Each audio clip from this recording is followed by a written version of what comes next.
All right. I believe my next guest is joining me right now, all the way from Frankfurt, which is where I reside currently. It's Hybrid. What's going on, man?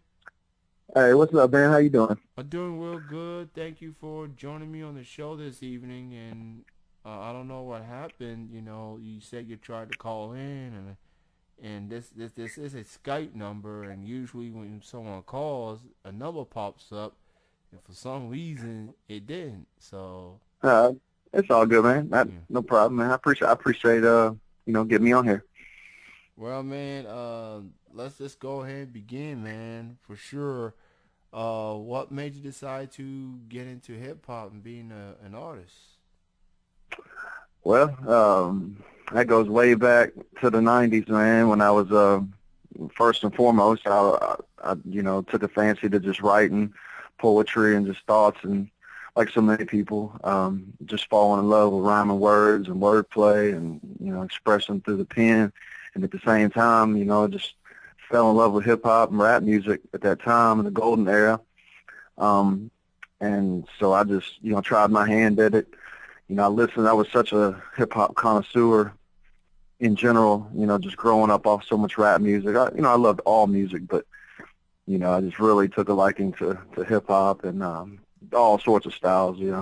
Anything from Bay Area music to grimy East Coast to to the underground to the popular people at the time. I just got obsessed, and sometime in the late '90s, back when we just had a boom box and a tape cassette and karaoke machines and things. It wasn't so accessible to have your own studio. So luckily, I had a few people I know that I could get formulate a makeshift studio, and just started trying my hand with it. And I was lucky enough to be around a lot of dudes from Frankfurt at the time who rapped as well and who loved it as much as me. And we went from freestyling at parties and videotaping it to freestyling in the car, in little ciphers. Next thing you know, we actually had the equipment and the keyboards and the 8-track and everything to start trying our hand at actually recording demos and songs. And it was a long process of trial and error to start figuring out song structure. Everybody knows now, it's household terms for to have a hook and 16 bars and everything. But back then, for us small town cats in Kentucky, we really had to teach ourselves, especially before the information age hit, when everything is just on YouTube and there's software that pretty much does all the hard work. So luckily I had a lot of influences around me as well that where we could really manifest the idea of us being rappers and hip-hop artists and just musicians in general. So next thing you know, it was just within a few years when I first started rapping and freestyling over other people's instrumentals. You get the tape, the single with the instrumental on side B, and doing things like that, learning other people's lyrics, recording them on a little tape. So next thing you know, I was trying my hand at making beats and hanging the mic from the ceiling and learning equipment and inviting my buddies over, getting them on tracks, and we just fell in love with it, man. And I ain't looked back. Now I'm just completely obsessed even to this day. We're creating, and now we're making videos and cutting entire albums and performing and doing the whole thing. But it was definitely a combination of my love for writing mixed in with my love for the craft in general, the music, the genre, and then I just happened to be right in the middle of all these people that loved it too.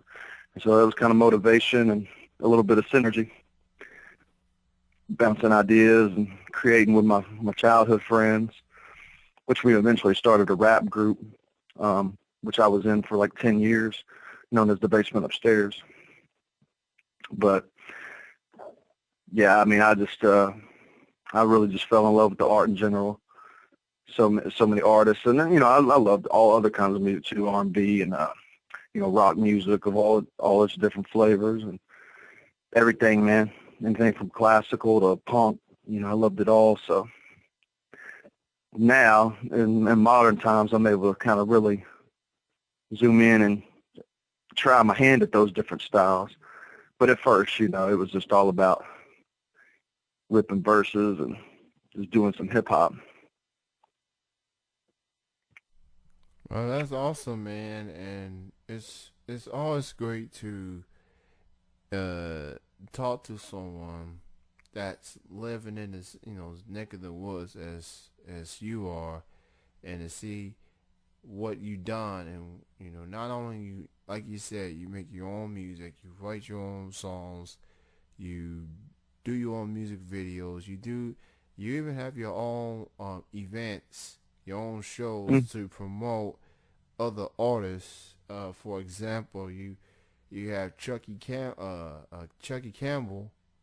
Yeah, um, yeah. and I've interviewed him before, and I heard of him through you, and y'all perform in the same venue.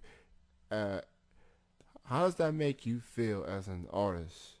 You know, doing shows like that just to get other artists the opportunity, like Chucky does. How does that make you feel, getting a chance to give those artists the platform? Well, for sure, it makes it all worthwhile, you know, because it puts perspective on it to when I think about when I was first starting and how I was basically nothing and nobody, you know.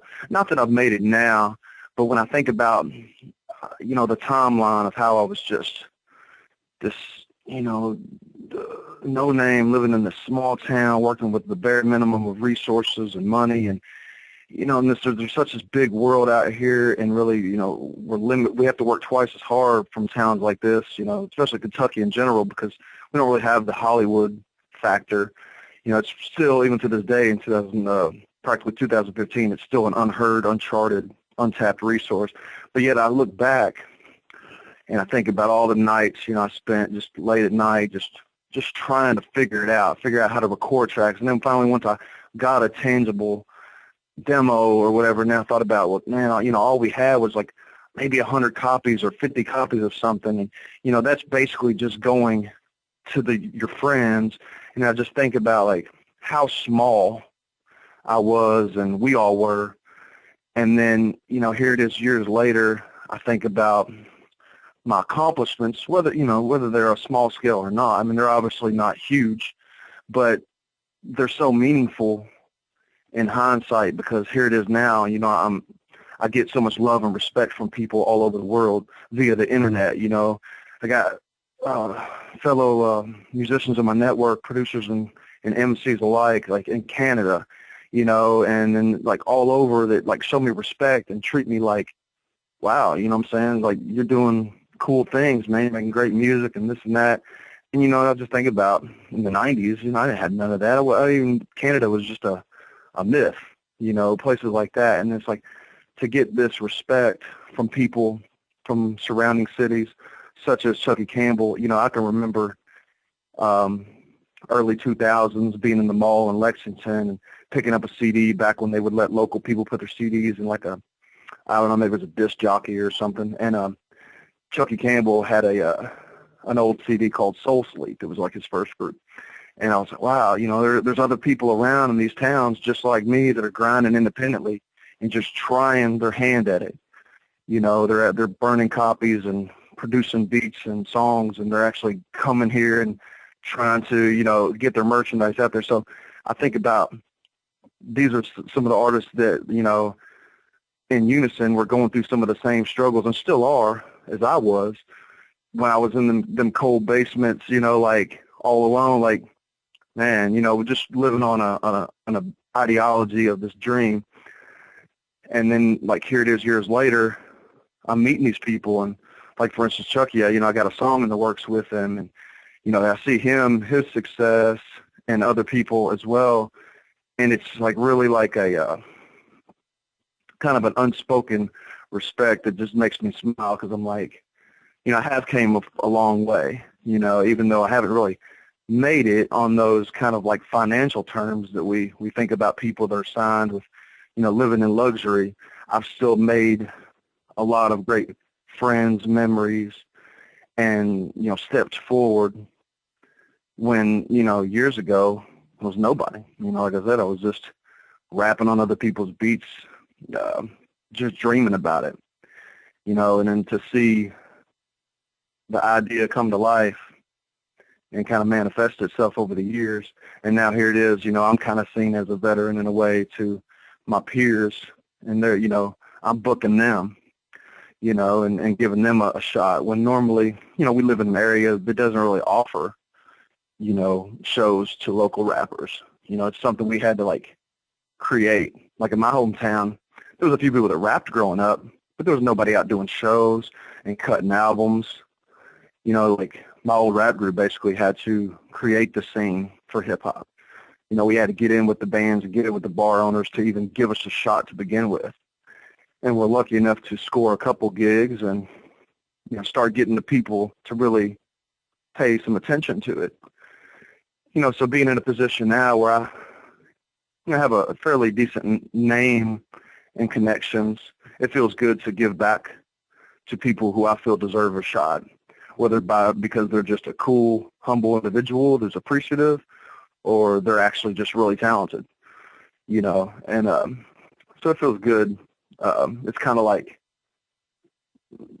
it's kind of a compliment too that people will, come to me for shows or do a show with me or even book me for a show. It's like, well, they take me serious, it's like they're vouching for me. So it's a really good feeling, a real humble feeling, and then also it feels like, an achievement to be in a position where I'm putting on my own shows. With the Hustle and Flow movement, we've done 14 of them, 14 official ones. So that's 14 shows, with 6 or 7 artists on the bill, who've gotten a shot when they normally wouldn't have been able to get a show. So the showcase itself becomes an entity. And, hopefully I can keep the momentum going and keep making them bigger and maybe spread to some different cities as well. But I can think about my first show. My first hip-hop show was just a band that's from Lawrenceburg, Kentucky, years ago called Silent Station. They were a metal band, and I just happened to know them, and they gave me a set, in the American Legion in Lawrenceburg. It was like mostly a rock and roll crowd.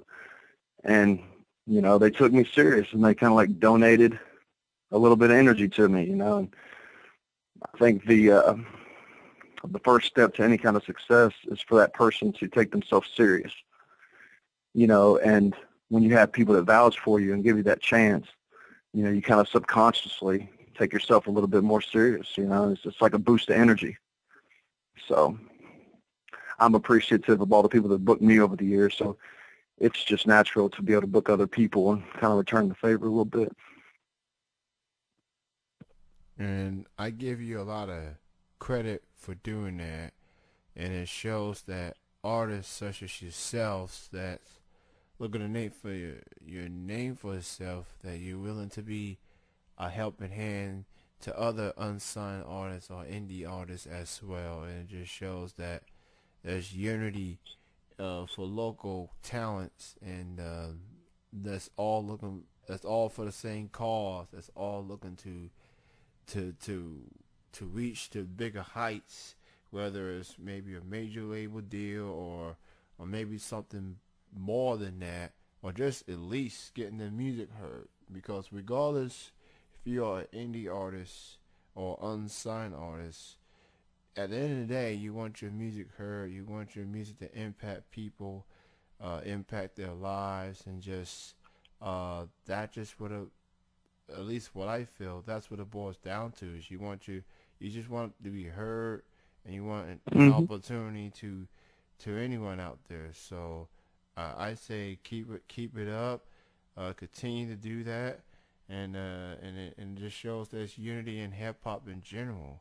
Because usually rappers have a bad rap of trying to be the best rapper alive or whatever, but you don't get to that point without with company and support or whatever, not just from fans but for your peers. So yeah, like what you're saying is, the sport of it is really outweighing the community of it. It's kind of like sports teams, and and everybody pits something up against something else so much, and they like join sides. You know, it's like if you want to be a UK fan, you're not allowed to be a Louisville fan, and it's kind of become like that in hip hop. You know, it's just like if you're an East Coast fan, you're not allowed to like West Coast, or if you're a Jay-Z fan, you can't really like an Eminem, or vice versa. You know, it's like it's so competitive. It's kind of like separating people. You know, and so much of that is just perception, because it's some machine out there, you know, some label or some big wig or some money man has basically altered our perception by putting people in power, you know, like elected and not selected. You know, it's more like they've boosted so many people up with money and made them look so appealing. The average fans and listeners think that those people are better than the people that are just the everyday Joes who may have 3 kids and they work for the state and just make music on the side for fun, you know. And it's kind of like it really takes all the attention to the mainstream, to the radio, and to whatever's going on with these famous people on Twitter or whatever. It's like become a huge soap opera, and all it does is it just feeds into those big people. You know, people worry about, you know, what did Kanye West say about Iggy Azalea, or what's going on with J. Cole, you know, what is their opinions, you know.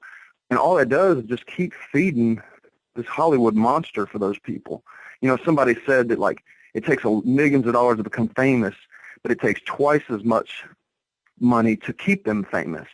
You know, and it's like all of the attention, or a huge percentage of attention, keeps going to these bigwigs of rap.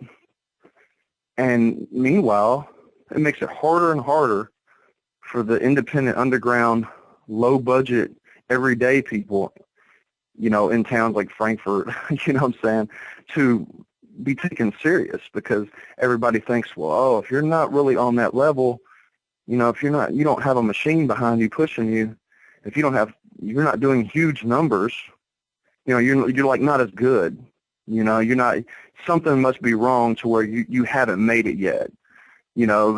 And it's such a sad thing, and I think it's an American problem because of the Hollywood factor. You know, like in Canada, for instance, they don't have the Hollywood factor. They don't have super famous people. They just have a lot of people that are on the underground just making good music, building their small fan bases. But, you know, it's not judged off fame. You know, so you got people like Nickelback and Drake coming here to America to get that fame aspect, because up there you don't really have that. You know, so it makes the playing field a little bit more even, you know, and I think America really could learn from that a little bit, instead of just assuming that these super big famous rich people are better than the independent underground people, because they're really not. They just got a huge machine behind them that, you know, just constantly just pounds and pounds their music and their image and their pictures and their videos into the masses. You know, and then the media just runs with it, and next thing you know, you got 2 worlds. You got all the people that have made it, and then you got this whole other, like, underbelly, middle-class grouping of artists that are seemingly invisible to the world.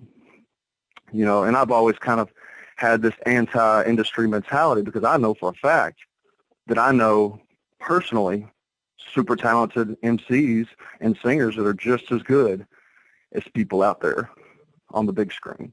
You know, so I've always just tried to use my showcases and done collab tracks and whatever. You know, once upon a time I actually had my own label, you know, that I was actually signing artists. So I've always just had complete faith that there is great artists who deserve a chance and a shot and deserve some attention, deserve to be heard, you know, and try to, you know, do a small gestures to help that out. You know, I can't do a lot. I'm not one of these, you know, I don't have the money. You know, I haven't made it, but that's really all it is in pop culture, in the, you know, the higher tax bracket of rappers, is that just so much money and publicity is fed into them artists, to where a lot of times they're famous before you even really know what their music is. You know, you may hear like one song and they're already a household name after one song, but really that doesn't really even tell what they are as a person or as an artist. That's just a song, you know. I know that was probably off topic a little bit, but it just, sparked the thought. Hey, it's not a problem, man, and I definitely understand where you're coming from as far as quote unquote major label artists and the machine that comes along with it. And look, if you these people know they have talent, but at the end of the day, they're human beings just like the rest of us, and Hmm. they tend to make mistakes. They own the headlines for the wrong reasons, and I guess sometimes, and not only that, and it's not just them, it's people like some dude named Sai Sai. He comes out of nowhere from YouTube. He has gaming style, and just because he has one song on YouTube, he's making a lot of money. Uh, Yeah. and to this day, he has the most viewed video in YouTube history, and and just because of a dance. But I guess there's always gonna be people like that, and there's always gonna be people that gets hype, but maybe don't quite measure up to people's expectations. But at the end of the Yeah. day, there are some people out there that are talented, like yourself, but don't get the the national buzz, if you will. But it to me, it doesn't make you less of a artist. It to me, it just makes you it makes you reasonable. It makes you like it makes you feel like you're one of us, regular people that just want to pursue the dream. There's no gimmicks behind it. You just keeping it real, and you're thoughtful in your music. So uh, at the end of the day, as long as as long as those artists know that they got fans that's gonna ride for you no matter what, then the whole fame or lack thereof is just it's not that much without the fans at the end of the day. And what I also want to ask, with the new year approaching, what are some plans you have? You got any new music in the works? Any upcoming shows? Anything in particular? Yeah. Well, this new year, I'm gonna be as zealous as I can in pushing this new music because I've really been working behind the scenes extremely hard on a pretty much a new catalog of music, like not one album or two albums or anything. But I'm basically gonna I have a pre-existing album. Like for instance, on my Bandcamp, there's like 17 albums that are pretty much were made um, from 2006 on up after my rap group. I was in a few bands and things like that. I did a few duet CDs, a few mixtapes, a few albums, couple collaboration albums, and they're all there, but I just plan on leaving that out there for free for all the fans and the people as kind of like okay, a stopping point. And with this next year, I really want to basically have a rebirth to my music, and I want to release a whole new body of music, which will, in my eyes, will be like the new me. You know what I'm saying? Like better quality, just a new sound, working with new artists.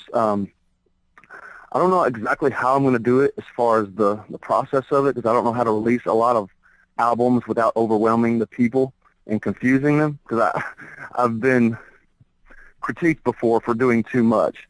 And as I look at myself from a bird's eye, I kind of do. I kind of confuse my fans. I drop so much music and so much free music, and I throw something out from this project or this project. I'm trying to figure out a strategy. But once I do, for the next 2 years, I plan on releasing over 10 albums of all sorts of flavors. For my next one will actually be an album called Starseed, which is kind of like my best project, I feel, as far as a solo rap artist. I worked with some really creative minds on it. It's a really strong album.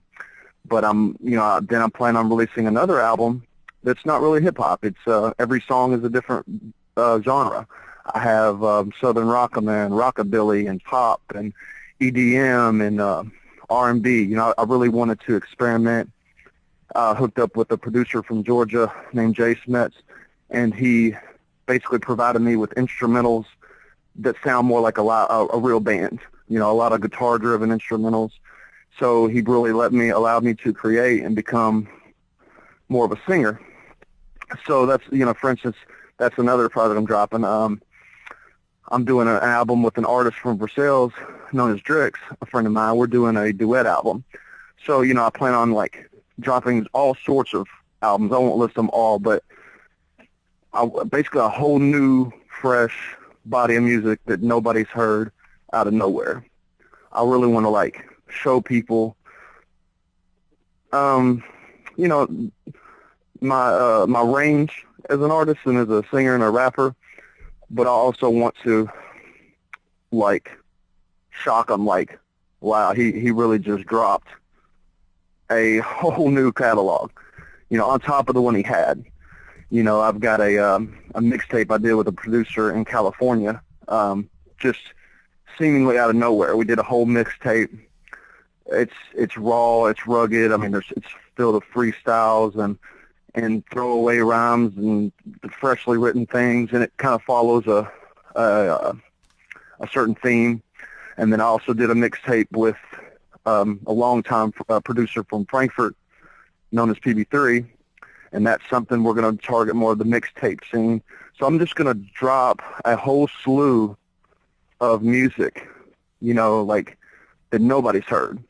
And, you know, I just want to see how people react. You know, I don't want to overwhelm them, but I want to do it strategically to where I'm giving the fans, the people who really appreciate me, and the new listeners, I'm giving them a whole wide range of new music, unlike any artist, big or small, has ever done.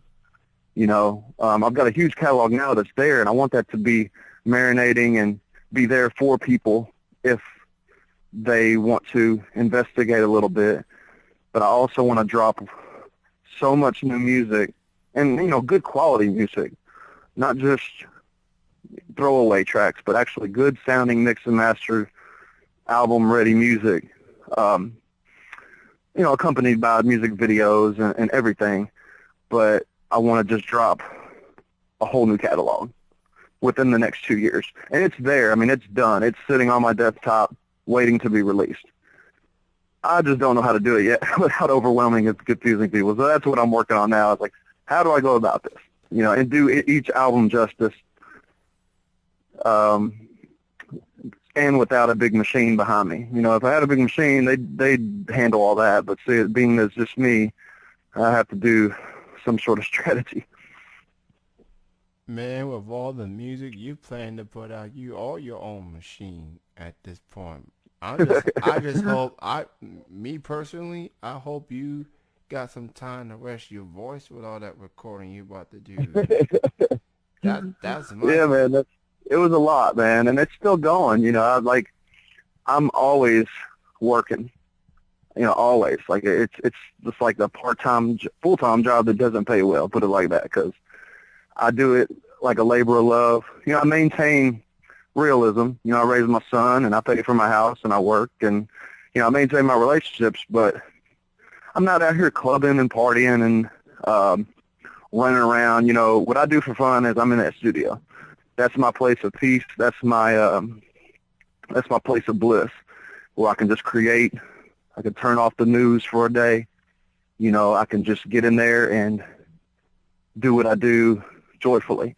And now that I've met so many people, so many engineers and producers and other lyricists, the process is sped up because I have more help now. You know, I got, you know, like, for instance, the album I'm doing with Drix, I mean, it's just practically been created in a matter of months because he's doing so much of the hard work, you know, mixing and mastering. And it allows me to just be a lyricist. I'm able to just record my verse and send it to him, and he sends it right back, and it's done. You know, and I'm like, man, you know,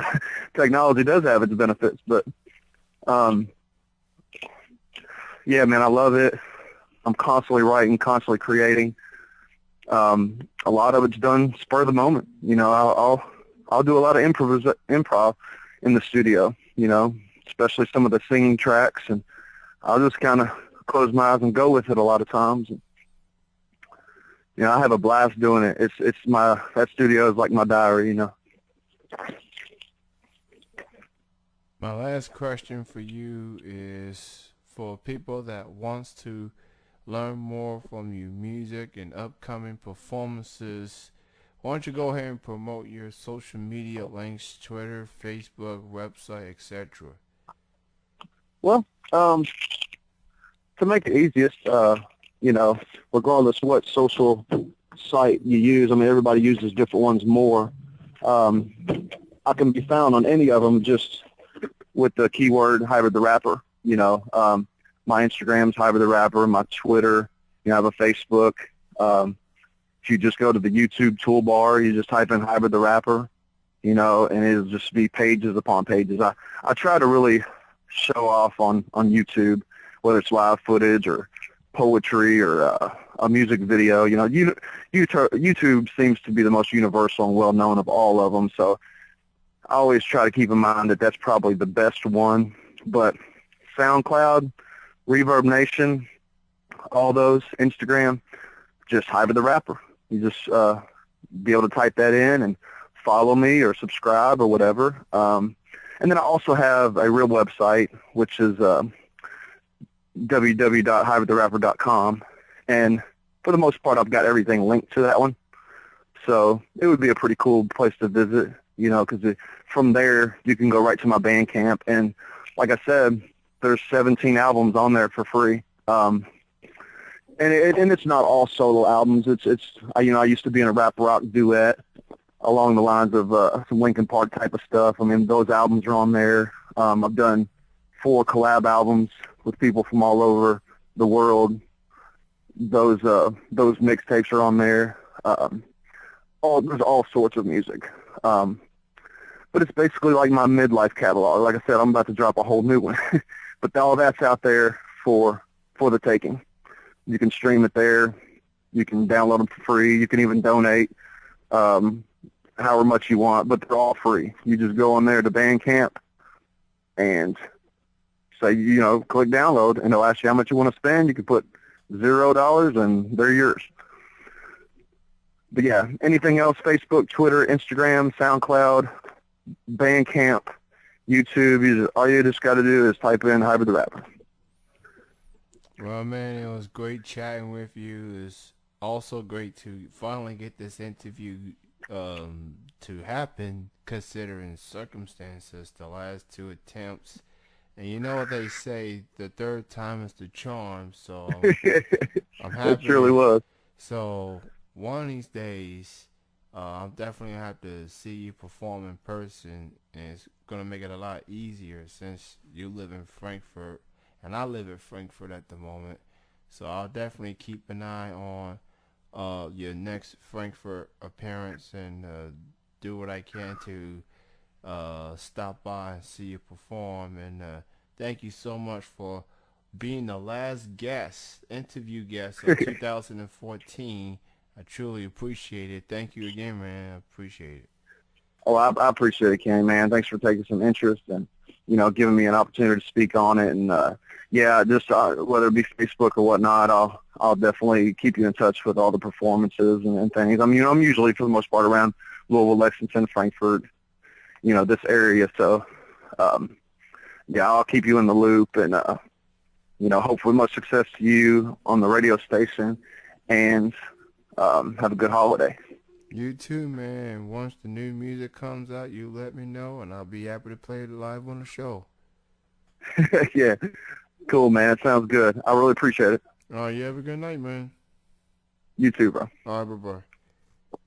Bye. That was my last interview guest of 2014. Only convenient that is someone from Frankfort, Kentucky, Hybrid the Rapper. And yes, I am 30 minutes over the time limit. So that being the case, I'm done. Thank you